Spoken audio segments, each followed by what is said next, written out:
போன வருஷம் ஜூலை மாசத்துல அந்த பெண்ணோட மாமனார் இருக்கா இல்லையா, தன்னோட மருமகள்கிட்டயே அத்துமீறி இருக்காங்க.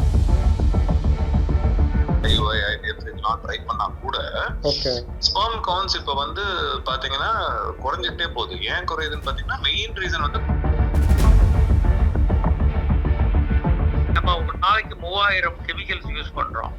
இந்த கெமிக்கல்ஸ் எல்லாமே விந்தணுக்களை நாசம் பண்ணிடும்.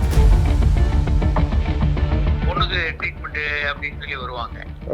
பையனுக்கு செமன் டெஸ்ட் எடுங்கன்னா இல்லை எங்க பரம்பரையே வீர பரம்பரை, யாருக்கும் ஒன்றும் பிரச்சனை இல்லை, எங்களுக்கு எல்லாம் ஒன்றும் இல்லைன்னு இருப்பாங்க. இப்போ நான் லாஸ்ட் ஒரு 2 இயர்ஸாவே இந்த விந்தணுக்கள் நீங்க எடுத்துக்கிட்டீங்கன்னா அது வந்து ஆல்மோஸ்ட் லைக் 40% இருக்குன்னா இப்போ பாத்தீங்கன்னா நான் 20க்கு மேல யாரையுமே பார்க்கறேன். எல்லாரும் 20 கம்மியா தான் இருக்கு அந்த மோட்டிலிட்டின்றது. ஆண்களுக்கும் பாலியல் ரீதியிலான பிரச்சனைகள் வரும் அப்படின்ற புரிதல் நம்ம எல்லாத்துக்குமே கண்டிப்பா வரணும். அது இன்னைக்கு இருக்கிற சிச்சுவேஷன்ல கண்டிப்பா வரணும் அப்படின்றது ரொம்ப முக்கியமா இருக்கு. இதை ஏன் சொல்றேன் அப்படின்னா, சமீபத்துல குஜராத்ல ஒரு சம்பவம் நடந்திருக்கு.